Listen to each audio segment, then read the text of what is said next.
Bonjour, c'est Marc.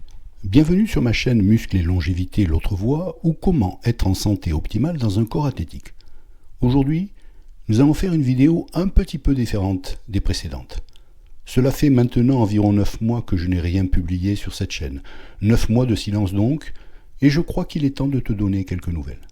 Mais surtout, de t'expliquer pourquoi je reviens aujourd'hui avec de nouveaux projets, une nouvelle activité et aussi l'envie de faire évoluer cette chaîne. Alors, commençons par le commencement. Qu'est-ce qui s'est passé pendant ces 9 mois ? Si je n'ai rien publié ces derniers mois, ce n'est pas parce que j'avais abandonné la chaîne, ni parce que je ne m'intéressais plus au sujet que nous abordons ici. Bien au contraire. Simplement, ma vie professionnelle a connu pas mal de changements. À la suite d'un accident du travail, j'ai finalement été licencié pour inaptitude. Et plutôt que de considérer cette période uniquement comme une fin, j'ai décidé d'en profiter pour faire quelque chose que j'avais en tête depuis longtemps. Passer mon CQP instructeur fitness pour devenir coach sportif diplômé. D'autant qu'une autre échéance approchait, celle de la retraite. Et pour moi, il était absolument essentiel que retraite ne signifie pas arrêt de toute activité. J'avais même cette crainte qu'elle puisse devenir une sorte de petite mort. Ne plus avoir d'activité professionnelle, ne plus avoir les mêmes contraintes, les mêmes contacts, ne plus avoir forcément de raison de se lever le matin avec un projet ou un objectif. Or, si vous suivez cette chaîne depuis quelque temps, vous savez que nous avons déjà parlé de tout cela. Bien vieillir, ce n'est pas seulement entretenir ses muscles, son système cardiovasculaire, ou surveiller son alimentation. C'est aussi continuer à avoir une activité qui vous oblige à réfléchir, à apprendre, à vous adapter. C'est conserver du lien social, avoir des projets et continuer à se sentir utile.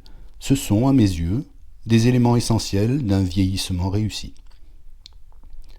Je voulais donc absolument associer ma retraite à une activité professionnelle. Mais cette fois, je voulais aussi que cette activité soit différente. J'ai exercé auparavant des métiers qui étaient avant tout des métiers alimentaires. Ils m'ont permis de travailler, de vivre, d'élever ma famille, et je ne les renie pas. Mais ils n'étaient pas liés à une véritable passion.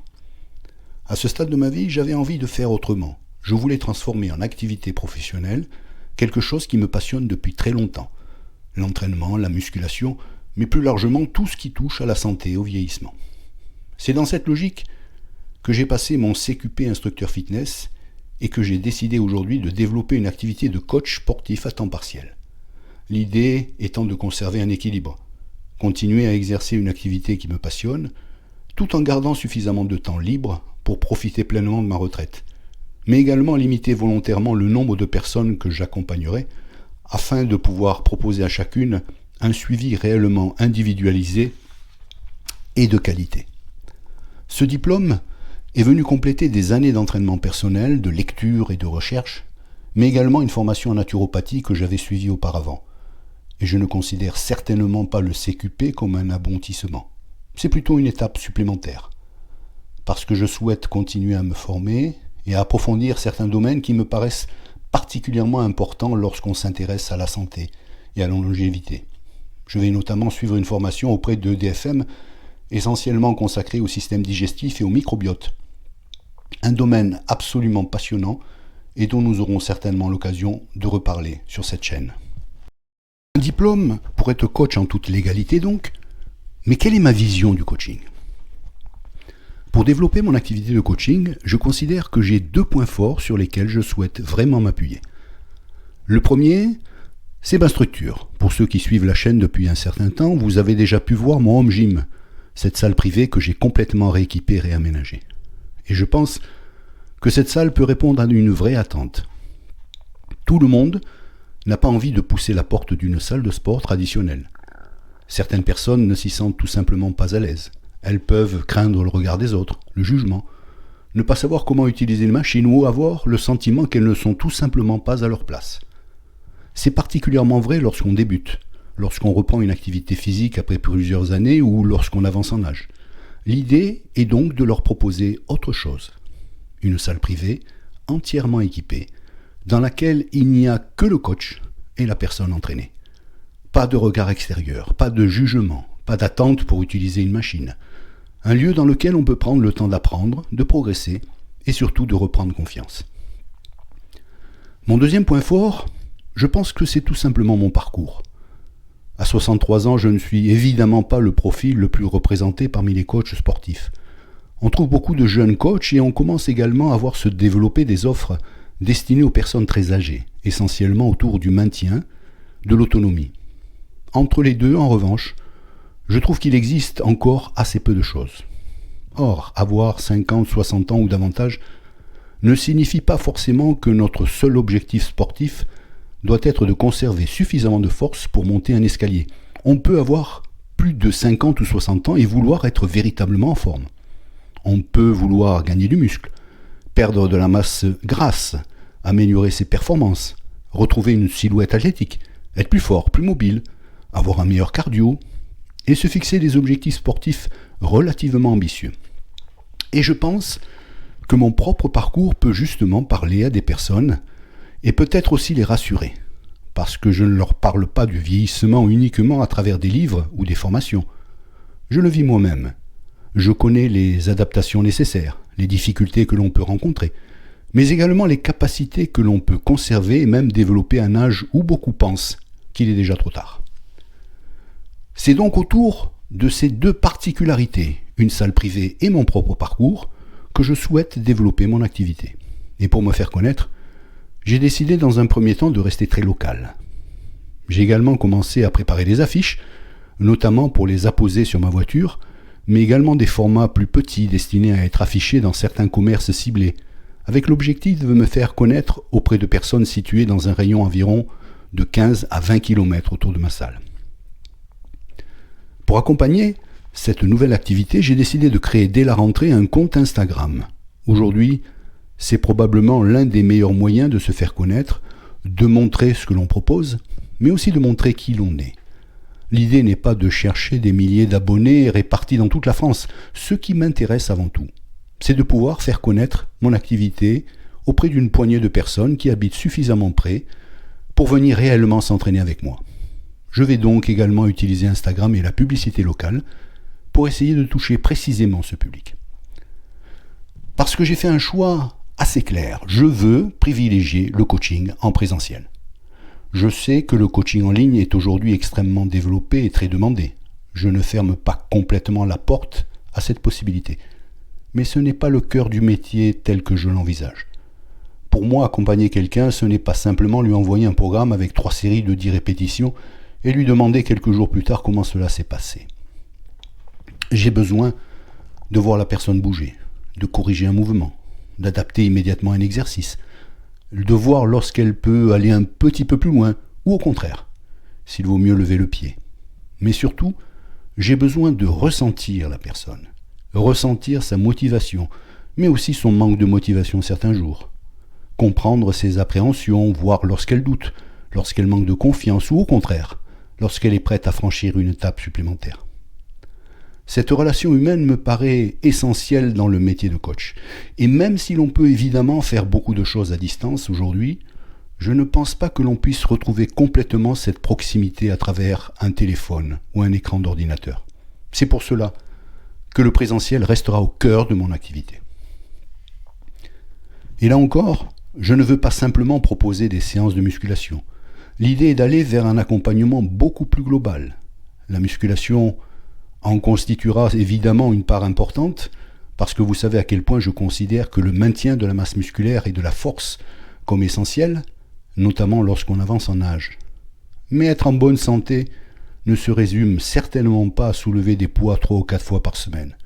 Il faut également conserver sa mobilité, entretenir ses capacités cardiovasculaires, s'intéresser à son alimentation, à son sommeil, apprendre à mieux gérer son stress, et plus globalement, essayer de créer un environnement physiologique et hormonal favorable. Toutes ces composantes sont liées. Mais pour pouvoir intervenir véritablement sur l'ensemble de ces domaines, il faut être proche des personnes que l'on accompagne. Et je ne parle pas seulement de proximité physique, il faut progressivement créer une relation et surtout un climat de confiance.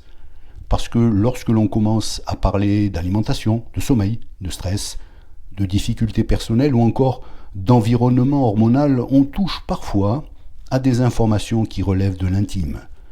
Et ces informations peuvent pourtant être essentielles pour comprendre la personne dans sa globalité et lui proposer un accompagnement réellement individualisé. C'est aussi pour cette raison que je privilégie le coaching en présentiel. À mes yeux, cette relation de confiance, cette capacité à échanger librement, à observer, à écouter, mais aussi parfois à percevoir ce que la personne ne formule pas directement, sont beaucoup plus difficiles à construire à travers un écran ou un téléphone. Et dernier point, je souhaite faire évoluer cette chaîne. Les sujets de fond resteront les mêmes, la musculation, la santé, le vieillissement, la longévité, le surpoids, le métabolisme, l'alimentation. En revanche, c'est la manière de les aborder qui va un petit peu changer. Premier changement, des formats plus courts. Je dois reconnaître une chose, je fais des podcasts extrêmement longs, 40 minutes, 50 minutes, parfois même davantage. C'est aussi ma façon de fonctionner. Lorsque je m'intéresse à un sujet, j'aime essayer de le comprendre dans son ensemble, rentrer dans les mécanismes, apporter des nuances et ne pas simplement rester à la surface des choses. Et je ne renie absolument pas ces formats longs, mais je dois aussi entendre les critiques, notamment celles de mon entourage proche, qui me fait régulièrement remarquer que 40 ou 50 minutes, c'est quand même un peu long, et probablement à juste titre. Je continuerai donc à proposer des formats longs lorsqu'un sujet le justifiera vraiment, parce que certains sujets complexes nécessitent du temps si l'on veut les traiter sérieusement. Mais ils devraient devenir plus exceptionnels. À côté de cela, je voudrais développer des formats beaucoup plus courts et plus directs. Une question, une idée, une information importante et quelques minutes pour aller à l'essentiel sans pour autant devenir superficiel. Ce changement devrait aussi me permettre de publier plus régulièrement. Jusqu'à présent, j'essayais de tenir un rythme d'environ une vidéo tous les mois. Avec des contenus plus courts, l'objectif serait plutôt de passer à une vidéo minimum par mois, tout en conservant suffisamment de temps pour préparer sérieusement chaque sujet. Finalement, l'idée est assez simple, des vidéos plus courtes, plus régulières, mais avec la même exigence sur le fond. Deuxième changement. Je passe finalement assez peu de temps à regarder des vidéos sur YouTube ou sur les réseaux sociaux. Mais lorsque j'en regarde, j'entends parfois des choses très intéressantes. Et puis, assez souvent, il faut bien le dire, j'entends aussi quelques énormités, ou tout au moins des affirmations qui m'interpellent, qui viennent parfois heurter mes convictions, mais aussi les connaissances et le recul que j'ai pu acquérir avec l'âge et l'expérience, sur la musculation, la perte de poids, l'alimentation, les hormones, le vieillissement, les compléments alimentaires ou encore la longévité. On trouve aujourd'hui absolument tout et son contraire. Je voudrais donc sélectionner ponctuellement un passage de vidéo, une affirmation ou une prise de position et vous proposer ma réaction. Pas pour attaquer la personne qui l'a prononcée. Ce qui m'intéresse, ce sont les idées. Est-ce que cette affirmation est exacte ? Est-ce qu'elle est fausse ? Est-ce qu'elle mérite simplement d'être nuancée ? Ou est-ce que la réalité est beaucoup plus complexe que ce que quelques secondes de vidéo peuvent laisser penser ? Et je veux aussi garder une chose essentielle, le droit de ne pas être d'accord. Je ne prétends évidemment pas détenir la vérité. Ma réaction sera celle d'un homme avec ses connaissances, son expérience, ses lectures, ses formations, mais aussi nécessairement sa propre sensibilité. L'objectif sera donc moins de distribuer les bons et les mauvais points que d'essayer d'apporter un autre regard, du contexte, de la nuance et, je l'espère, quelques éléments de réflexion. Ce nouveau format pourrait tout simplement s'intituler « Je réagis à ». Troisième changement. Si je m'intéresse autant aujourd'hui à la musculation, au surpoids, au métabolisme, au vieillissement ou à la longévité, ce n'est pas parce que ces sujets sont devenus à la mode ces dernières années. Et il faut bien reconnaître que l'on voit aujourd'hui un certain opportunisme autour de ces thématiques, avec parfois des virages à 180 degrés de certains discours, au gré des tendances et aussi probablement des opportunités commerciales. Pour ma part, cela fait très longtemps que ces sujets me passionnent et depuis des années je lis énormément. J'ai accumulé des dizaines et des dizaines de livres écrits par des médecins, des chercheurs, des scientifiques, des spécialistes de l'entraînement, de la nutrition, du métabolisme ou du vieillissement. Une part très importante de ma formation personnelle et de mon enrichissement intellectuel vient de toutes ces lectures.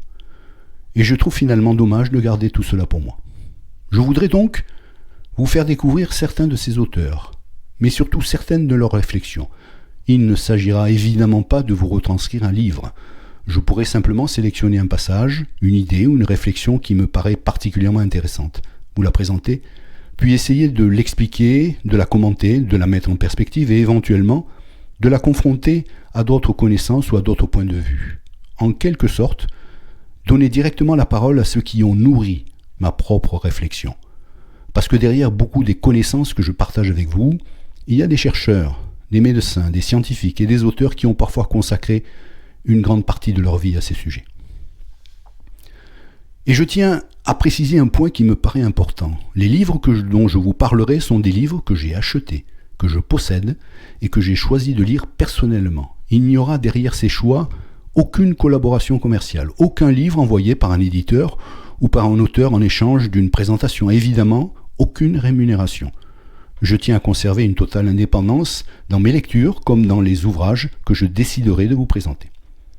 Cela signifie aussi que je pourrais trouver un livre passionnant sans nécessairement être d'accord avec tout ce qui est écrit. Là encore, l'objectif sera de nourrir la réflexion, pas de présenter une parole comme une vérité absolue.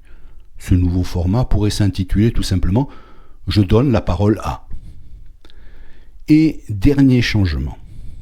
Il y aura enfin un changement un peu plus personnel. Jusqu'à présent, vous m'avez finalement assez peu vu à l'écran. Et il faut bien reconnaître que ce n'est pas un hasard. Je ne suis pas particulièrement à l'aise devant une caméra. Mais il va falloir que cela change progressivement. D'abord, parce que si je souhaite développer mon activité de coaching, notamment à travers Instagram, je vais nécessairement devoir apprendre à me montrer davantage. Mais aussi parce que je pense que cela peut apporter quelque chose à cette chaîne. Je voudrais notamment commencer à filmer certains de mes propres entraînements. Pas simplement pour vous montrer que je m'entraîne ou pour aligner des séries et des répétitions devant une caméra. Ce qui m'intéresse, là encore, c'est surtout d'expliquer pourquoi.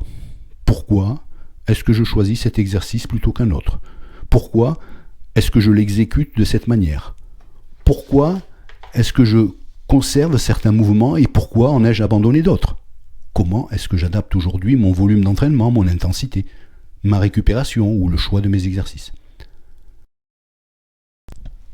Parce que finalement, un programme d'entraînement n'existe jamais véritablement dans l'absolu.